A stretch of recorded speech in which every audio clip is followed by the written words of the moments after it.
pastor Ivan para orar pelo nosso irmão Diego. E depois o microfone já está aqui para o vaso do Senhor ser usado nessa noite.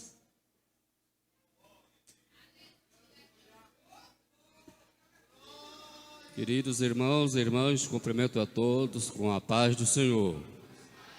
Vamos orar pelo servo do Senhor que há de transmitir a santa palavra.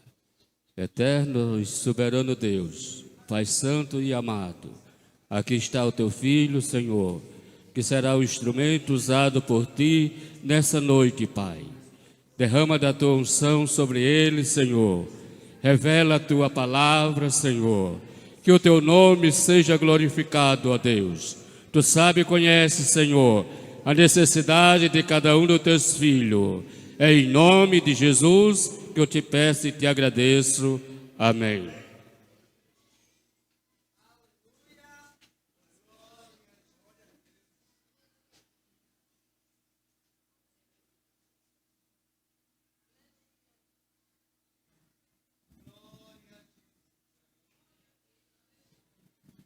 Glória a Deus. Queridos irmãos, recebam todos a paz do Senhor. Há entre nós alguém com pelo menos um motivo de dar glória a Deus aqui esta noite? Glória a Deus. Glória a Deus. Quero convidá-los ao evangelho que escreve Marcos, por favor.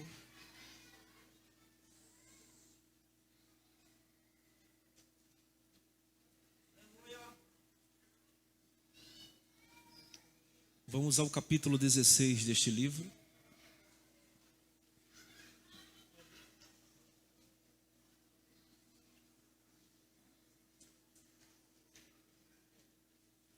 Marcos é o livro, 16 é o capítulo.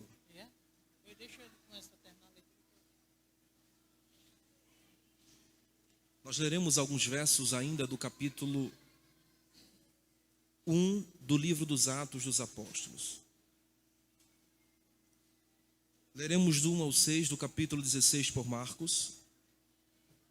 E iremos até o livro dos Atos dos Apóstolos e leremos alguns versos do capítulo 1 do livro dos Atos dos Apóstolos.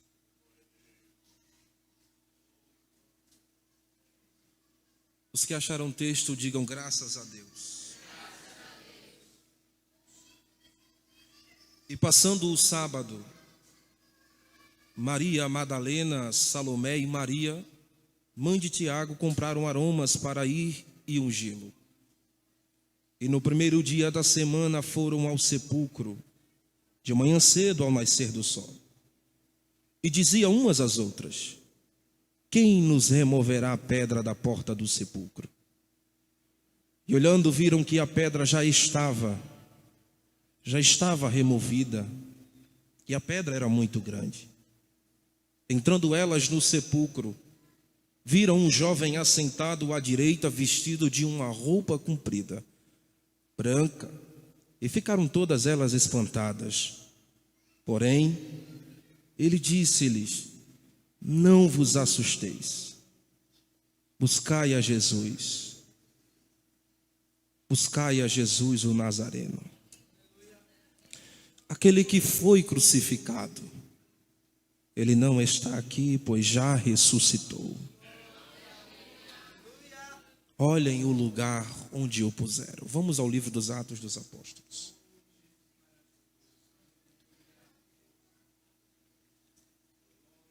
O versículo 3, somente eu acredito que será suficiente.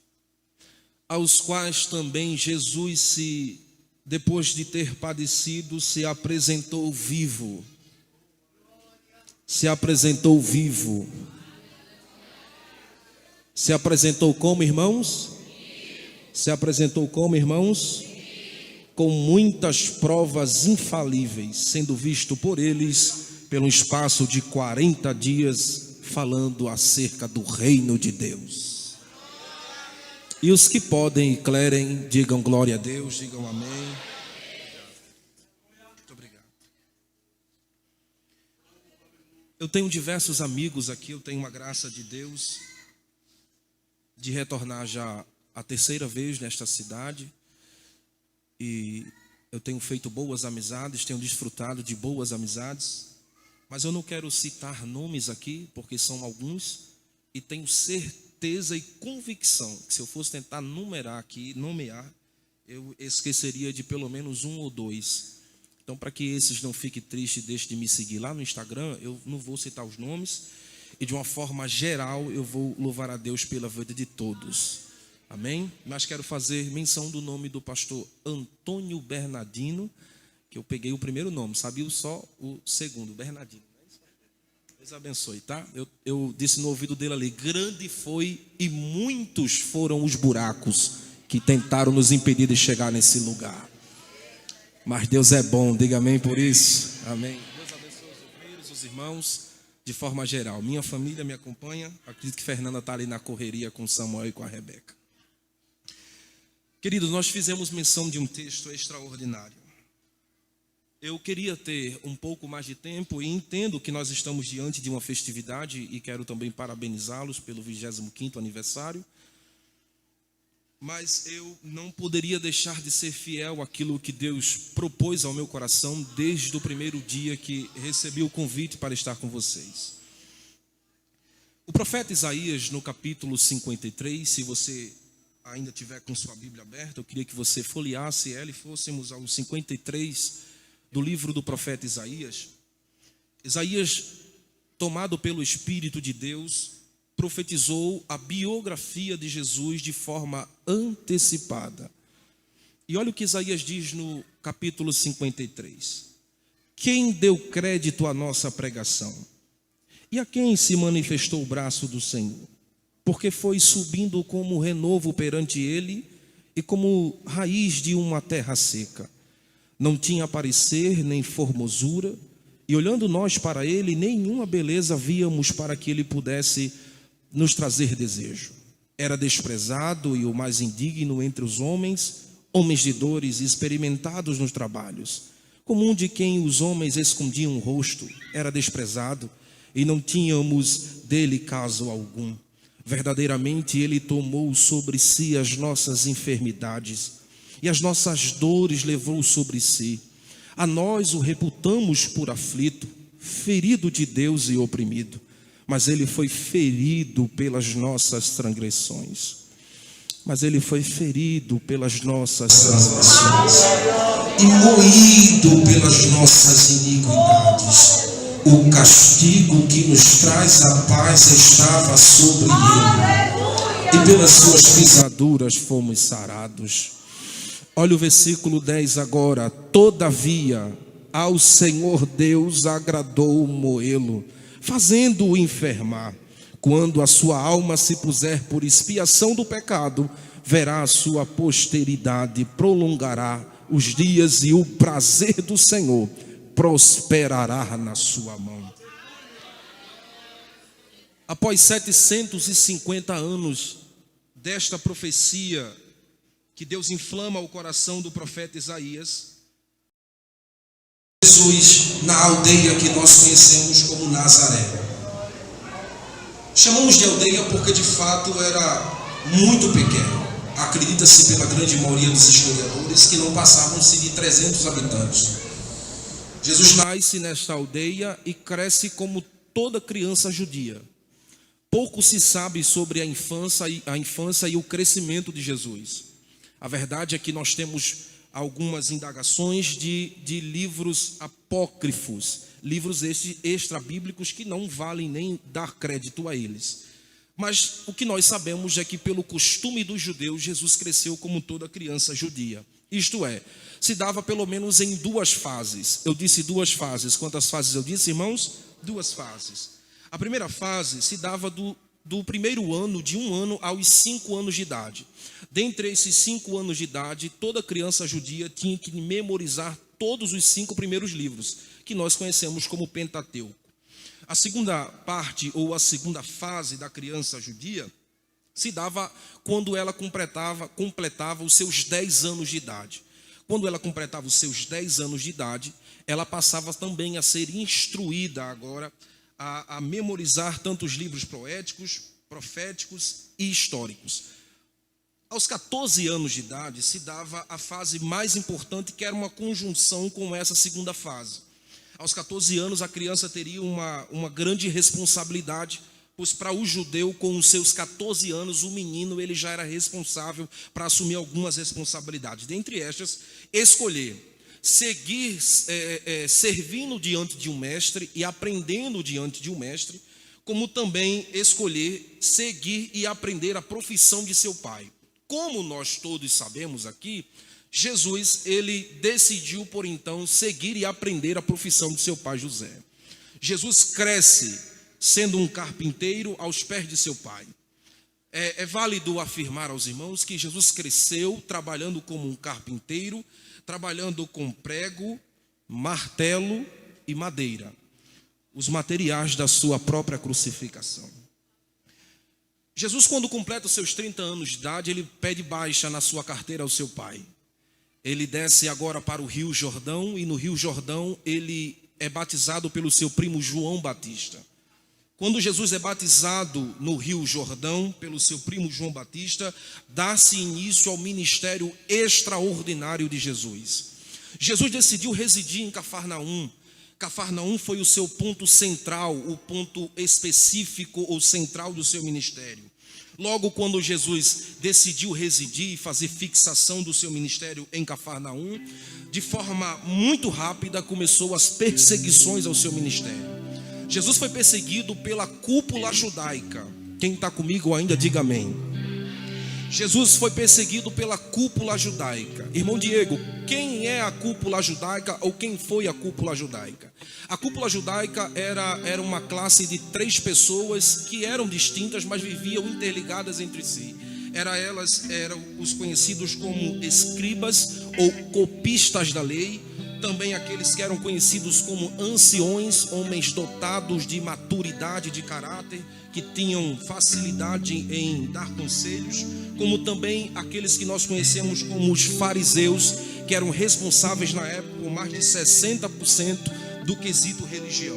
Essas 3 classes formavam uma cúpula judaica, e estes, de forma veemente e bravia, perseguiam o ministério de Jesus. Nós temos alguns versículos, diversos versículos na verdade, mas eu queria que você, se você puder e quiser, claro, abrisse sua Bíblia no capítulo 4, por favor, do Evangelho segundo escreve Lucas, capítulo 4, versículo 28 e 29.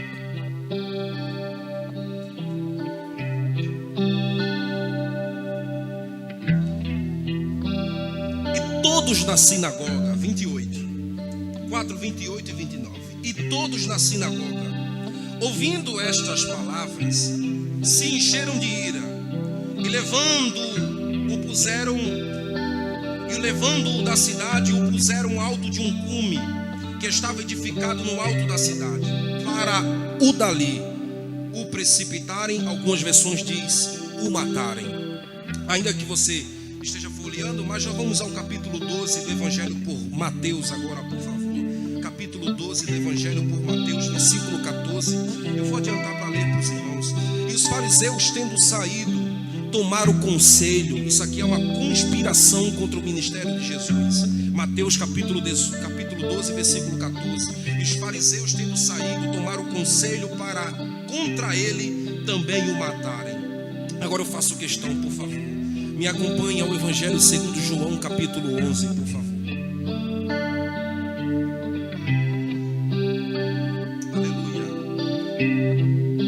Versículo 46, por favor.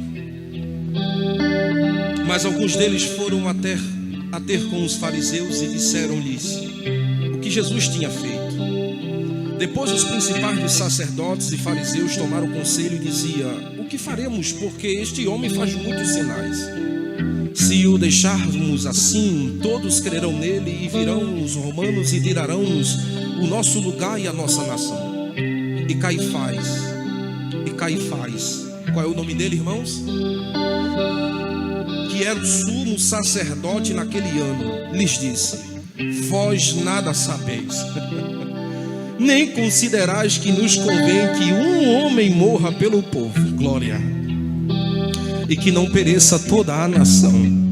Ora, ele não disse isso de si mesmo, mas sendo sumo sacerdote daquele ano, profetizou que havia Jesus de morrer por toda uma nação. Eles tentaram, irmãos, tentaram por muitas vezes. A verdade é que por muitas das vezes Jesus escapou, Jesus se desviou, Jesus se desfez dessas tentativas. Mas chegou a sua hora. Nós conhecemos essa hora como a Páscoa, o rito de passagem. No capítulo 14, por João, nos narra que Jesus, reunido com seus discípulos, ele institui a ceia com os discípulos. E após ele instituir a ceia, ele dirige-se ao Getsemane. Eu acho extraordinário. É que Jesus, ele quando institui a ceia, ele sabe de tudo que já vai acontecer. Ele se dirige ao Getsemane porque ele tem o intuito de que antes que tudo aconteça, aquilo que ele já sabe que vai acontecer, ele tem um objetivo: orar. Eu disse orar. Eu disse o que, irmãos?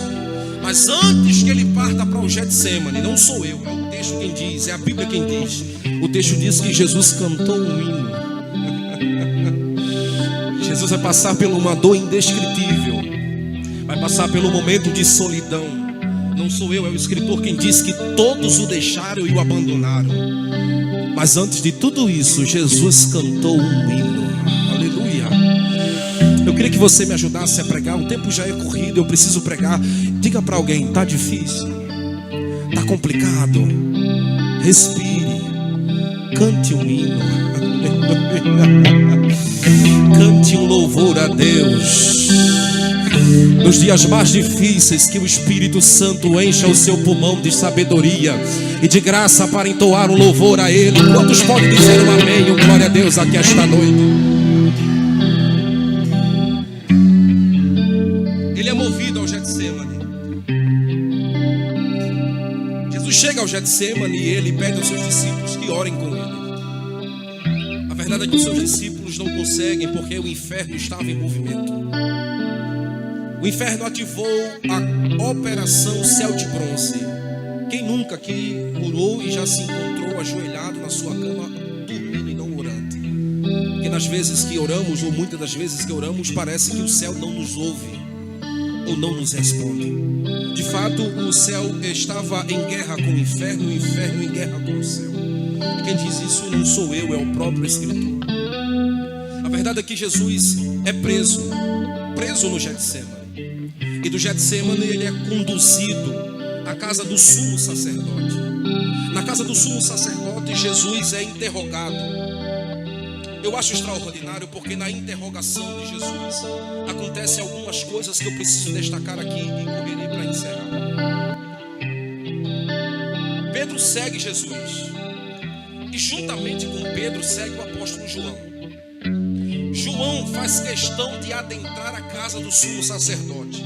O capítulo 18 que escreveu o próprio João vai dizer que João consegue adentrar porque ele tinha amizade com o sumo sacerdote. Pedro poderia ter seguido e da mesma forma que João fez, adentrou para dentro e se aproximou a Jesus em seu interrogatório. Pedro poderia ter feito, mas Pedro ele se disfarça e fica nas proximidades da entrada da casa do sumo sacerdote. E na entrada, para nós resumirmos aqui, Pedro nega Jesus pelo menos 3 vezes, como temos registro na Bíblia. Eu disse 3 vezes. Quantas vezes eu disse, irmãos? 3 vezes. Na terceira vez que Pedro o nega, vocês sabem que o galo canta. Repita após mim: o galo cantou. Esse fato do galo cantar não significa só um cumprimento do que Jesus disse a Pedro. Esse fato do galo cantar significa pelo menos 2 verdades. Eu disse 2 verdades. Quantas verdades eu disse? A primeira verdade: o galo ter cantado significa a troca da guarda romana. Isso mesmo. Quando o galo cantava neste horário que cantou aqui, a guarda romana fazia sua troca. Segundo, era um momento em que o sacerdote removeria as cinzas do altar e colocava uma nova lenha para ser queimado um novo holocausto. Ou seja, a crucificação de Jesus estava se iniciando ali. Jesus é levado à presença de Pilatos. Pilatos, quando recebe Jesus, ele descobre que Jesus nasceu na jurisdição de Herodes. Então Pilatos manda a levar Jesus à presença de Herodes. Quando Jesus chega à presença de Herodes, Herodes esperava alguém extraordinário. E quando ele chega e vê um homem com o olho roxo, com a boca sangrando, sujo, com fome, cansado, ele se desfaz da cara de Jesus e eles blasfemam contra Jesus da pior forma que você pode imaginar.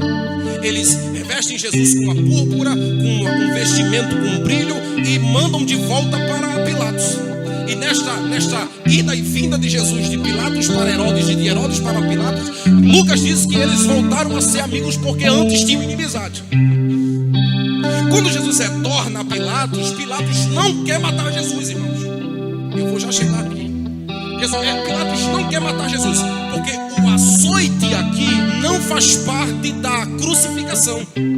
O açoite aqui na mente de Pilatos seria suficiente para ele, após disso, libertar a Jesus. Pilatos manda açoitar a Jesus e vocês conhecem o açoite. O açoite não só se dava nas costas, o açoite se dava na palma das mãos. O açoite não só se dava nas palmas das mãos, se dava na sola dos pés. Não só se dava na sola dos pés, se dava nas partes posteriores das coxas, nas partes mais próximas às partes íntimas do corpo. Jesus foi dilacerado, irmãos. Dilacerado. Grandes enfermidades se abriram no corpo de Jesus. E Jesus retorna após o açoite à presença de Pilatos. Quando Pilatos retorna e vê Jesus daquela forma, ele quer liberar Jesus. Ele sabe que naquele período havia por costume não tradicional, mas não bíblico, mas tradicional do povo, de libertar alguém. Então ele pega Barrabás, pega Jesus e leva até o alpendre de sua casa. O povo está lá embaixo olhando para cima. Quando Jesus aparece, o povo entra em euforia. E Pilatos diz: eu sei que por costume vocês têm de libertar alguém na Páscoa. Quem hei de libertar? Barrabás ou a Jesus? E o povo grita: solta Barrabás. Parece que Pilatos não acredita. Quem hei de libertar? E a multidão: solta Barrabás. E com o Nazareno, o que faremos? Crucifica-o. Crucifica-o. Crucifica-o. Prova do que eu estou falando a vocês é que Pilatos desce com Jesus no alpendre de sua casa e lava as suas mãos, como quem diz: eu não tenho nada a ver com isto. Quando Pilatos lava as suas mãos, Jesus é entregue ao povo, e é o povo quem conduz da casa de Pilatos até o Monte Caveira. Jesus levou em suas costas o partíbulo. Jesus não levou toda a cruz, ele levou o partíbulo. O partíbulo era a parte horizontal da cruz, que pesava mais ou menos 60 quilos. O estirpe ficava no Monte Caveira, no mais alto lugar, já fixado, já pronto a ser recebido aquele que seria crucificado.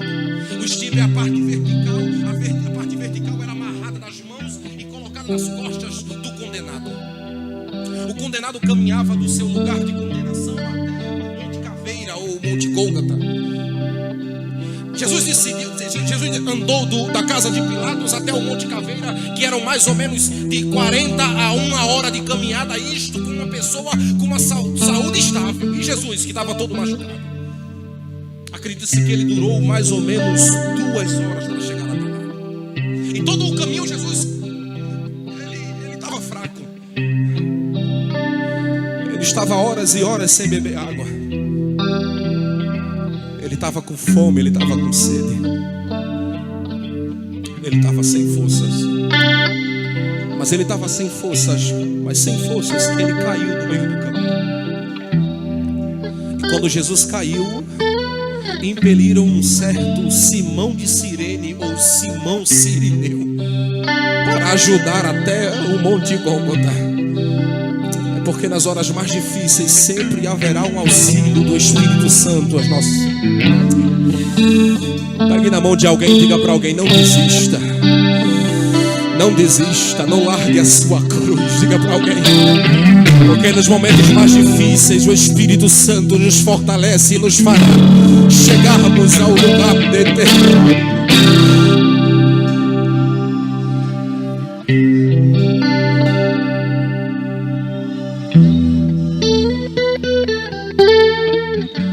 quando Jesus chega,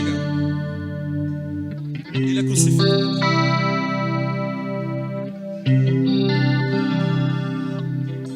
Aqueles que o crucificam a todo momento o escarnecem. Como eu disse a você, Jesus está fraco, ele está horas e horas sem comer, sem beber, ele está fraco. A sua cabeça está caída sobre o seu peito. Mas Jesus sentiu de uma necessidade de fazer uma oração naquele momento. O seu cérebro, Jonathan, está sem oxigênio. Ele precisa oxigenar o seu cérebro. Para isso ele precisa respirar. Jesus respira. Para ele respirar, ele precisa subir a sua cabeça. Para subir a sua cabeça, ele puxa as suas mãos para o céu e levanta a sua cabeça para o céu. Ele grita: Pai, perdoa-lhes, porque eles não sabem o que fazem.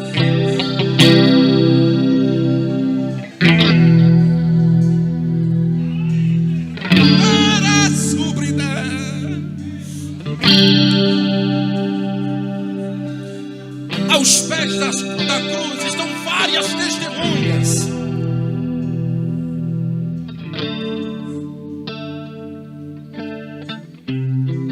Tem gente querendo que Jesus desça da cruz.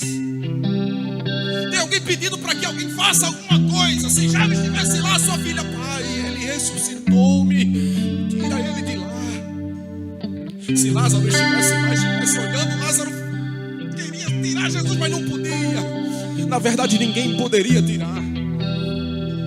A força de um exército não tiraria Jesus da cruz. Força nenhuma humana tiraria Jesus da cruz. Por quê, Diego? Porque quem colocou Jesus na cruz não foi o homem. Oh, glória! Oh, glória! Isaías 53:10. Ao Senhor Deus agradou moê-lo. Oh, glória! A crucificação não foi desejo humano, não foi desejo de Satanás, foi projeto divino, pois Deus disse no Gênesis: nascerá um da semente da mulher que esmagará a cabeça. Levante as mãos para glorificar.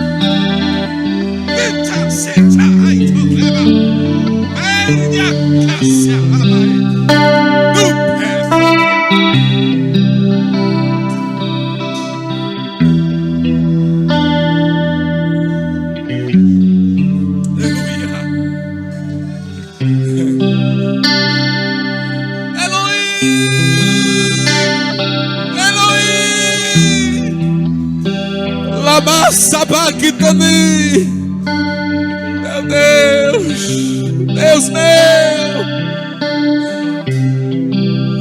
por que me desamparaste? O reverendo Mu, quem me ouve diga amém. O reverendo Mu, um homem que escreveu diversos livros da Revolução Histórica, o reverendo Mu disse que Jesus falhou em sua missão terrena. Mas ele está extremamente equivocado, porque Jesus deu o último grito e disse: Pai, em tua mão entrego o meu espírito, está consumado.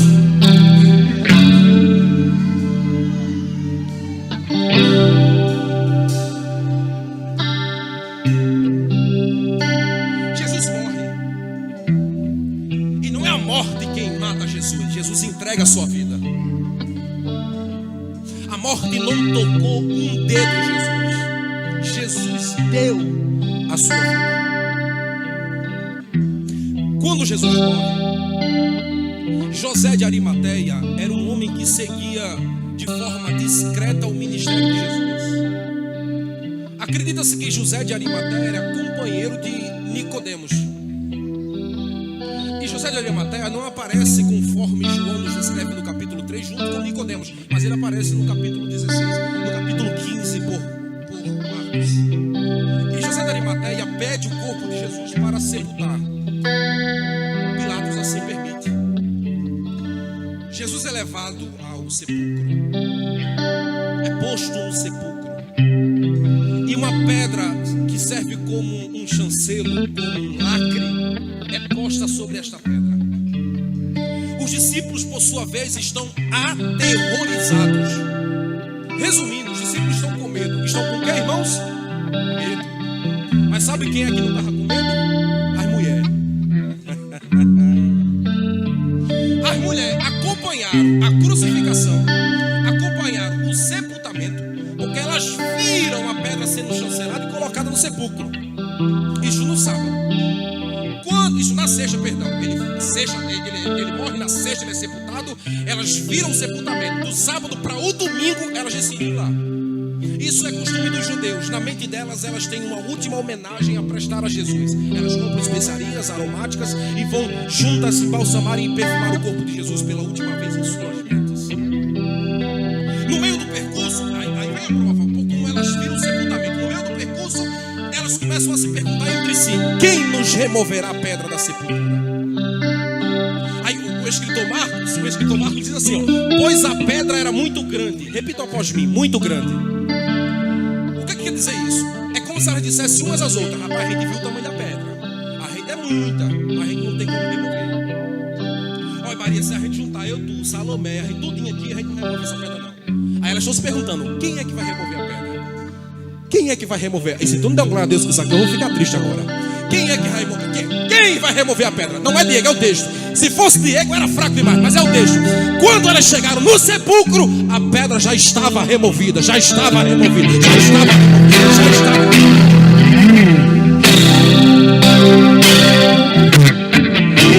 Eram elas caminhando, perguntando da pedra, e já tinha Deus mandado o anjo, oh glória, descer na pedra, remover a pedra. Eu quero pregar para quem veio receber de Deus aqui esta noite, que enquanto estamos aqui, tem anjos recebendo ordens para remover pedra.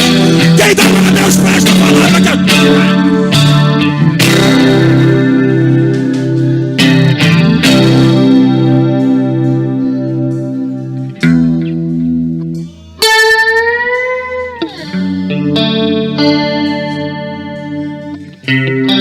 repito após mim: a pedra já havia sido removida.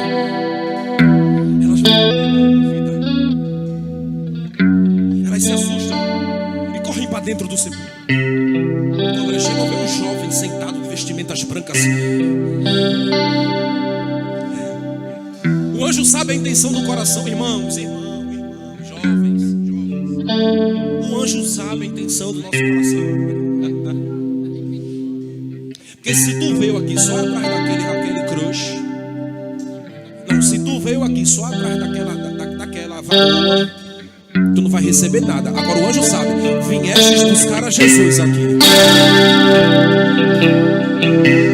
Quantos vieram buscar a Jesus aqui esta noite?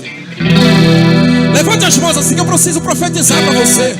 Levante as mãos só que você que vai buscar a Jesus.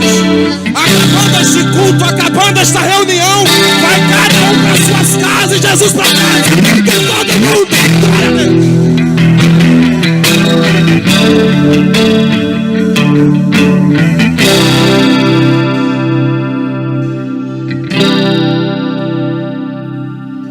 Buscai a Jesus, aquele que foi crucificado.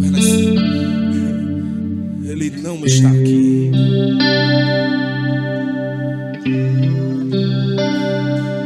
Ele já ressuscitou.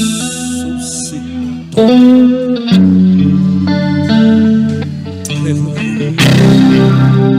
Aleluia.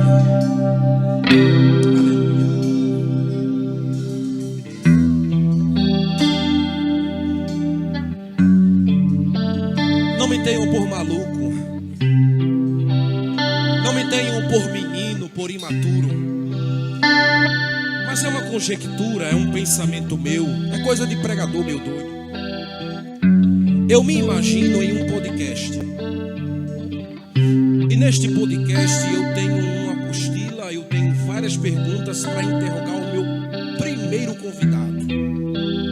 Quem seria? Pergunte quem, Diego? A morte. Eu perguntaria a morte.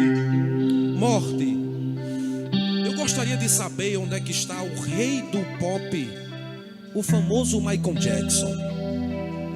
A morte me diria: Diego, esse daí ganhou muito dinheiro, famoso, conquistou várias coisas, mas eu o matei com a minha própria força. Onde é que ele está? Morte? Morto, porque eu mesmo matei. Eu perguntaria ainda a morte: morte, onde é que está o rei do rock, o famoso Elvis Presley? A morte com certeza me diria: conquistou várias coisas, um homem muito rico, bem sucedido, muito famoso, marcou sua geração, mas quando deu a sua hora, com as minhas próprias forças, o matei, e ele também está morto. Eu ainda perguntaria à morte: onde é que está o fundador do espiritismo, o famoso Allan Kardec? A morte também me responderia: rapaz, menino, esse daí também já está morto, porque eu mesmo o matei. Eu ainda o perguntaria à morte: onde é que está o rei, o famoso Buda, que fundou o budismo? Onde é que está o Buda? A morte responderia: menina, já estou ficando chateado, porque esse também está morto, porque eu mesmo o matei. Agora eu olharia para a morte e eu com certeza me levantaria da cadeira com muita autoridade e diria: morte, agora me responda, onde é que está a raiz de Davi? Que segundo Isaías é maravilhoso conselheiro, é pai da eternidade, é príncipe da paz. Ah, morte, onde é que está o filho de Maria, o filho de José, mas é filho de Deus na sua... Sobressais. Onde é que está Jesus, morte? A morte me responderia: menino, esse daí foi rápido, muito rápido, porque com 33 anos ele morreu. Ele passou lá, mas foi muito rápido. E quando ele passou, eu lancei cadeia, lancei grilhão, lancei algema, mas o meu poder não conteve ele no Hades. Ele quebrou as correntes, quebrou as cadeias. E Paulo disse: onde está a vossa vitória, morte? Levante as mãos para a glória.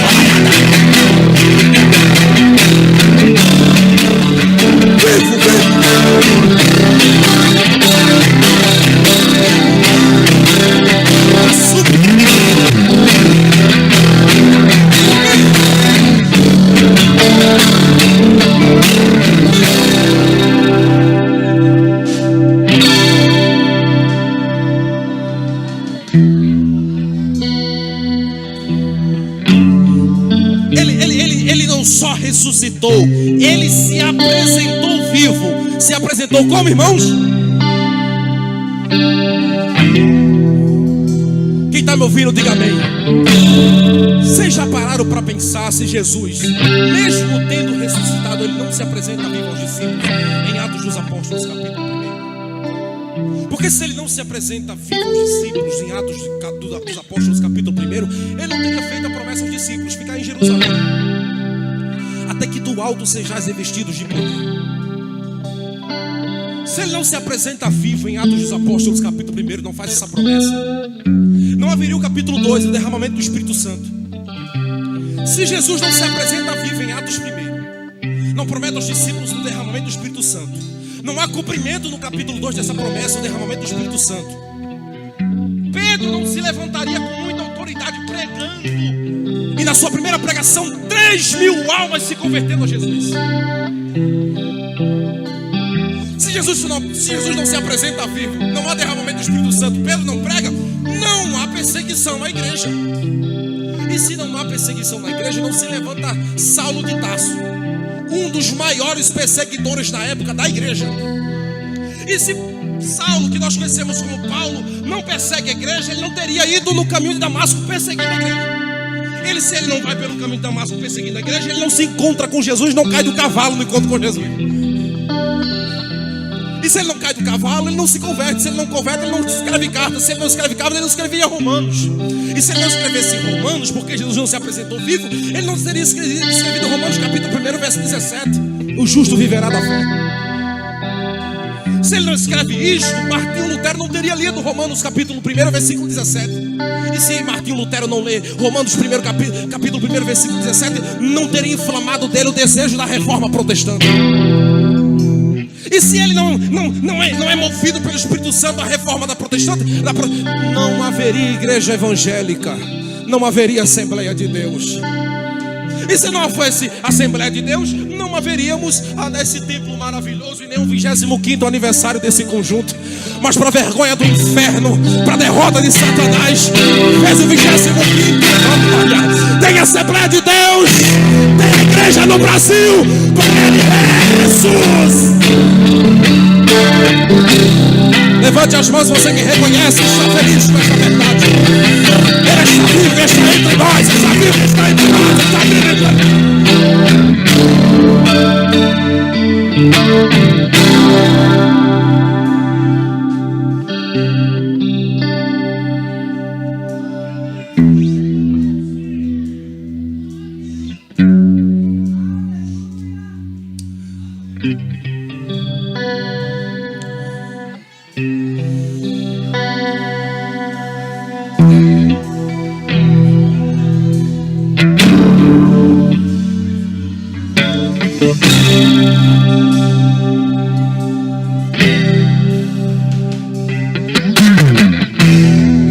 Segure a mão desse crente que está perto de você e não largue, não largue. Com carinho e respeito, balance a mão dele assim, balance. E diga para ele, se alegre. Diga assim, como o crente pentecostal, cante, porque ele está vivo. Ele está vivo.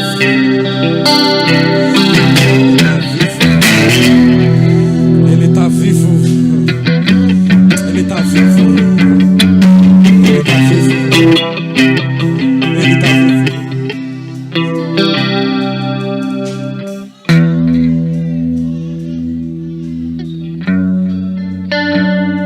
Porque Ele vive. Nossa.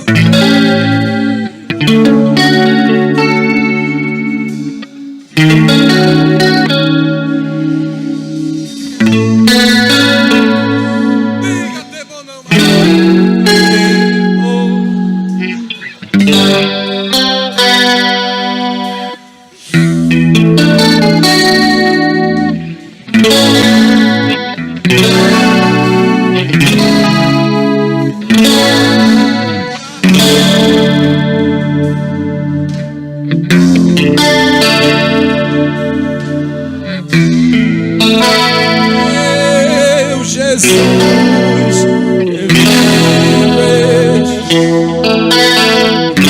fica de pé cantando, fica de pé. Porque Ele canta forte. Nossa.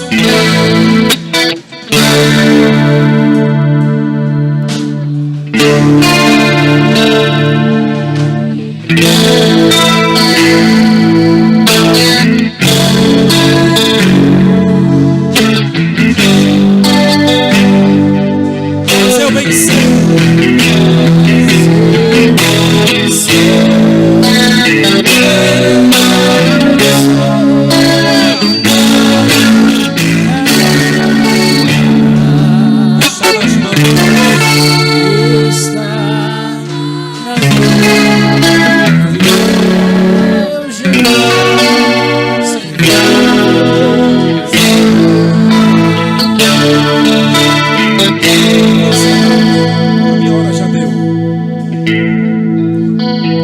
É a última vez que eu peço. Mas se você puder, me ajude. Diga para alguém: tudo isso foi por você. Porque Deus amou o mundo de uma tal maneira que entregou o seu Filho unigênito para que todo aquele que nele crê não pereça. Cadê a primeira pessoa para Jesus aqui esta noite? Cadê você afastado, que foi para uma terra distante e longínqua? Mas não importa a distância da terra que o filho vai, ele sabe o retorno dá para casa do Pai. Cadê você? A oportunidade de você retornar à casa do Pai está em aberto. Há entre nós alguém que não é evangélico? Me dê um sinal com sua mão, por favor. Eu quero conhecê-lo, não vou chamá-lo aqui à frente. Eu sei que constrange você vir aqui à frente, não vou lhe chamar. Tem alguém afastado? Levante a mão, eu só quero conhecer você. Cante comigo. Por Ele vive, posso crer no amanhã, porque Ele vive. Ainda dá tempo. Tudo isto foi por você, foi por mim, foi por nós. Cante, mas eu bem sei. Mas eu bem sei. Te louvamos, Jesus. Eu sei. Te agradecemos. Que a minha vida está nas mãos de meu Jesus, que vive está.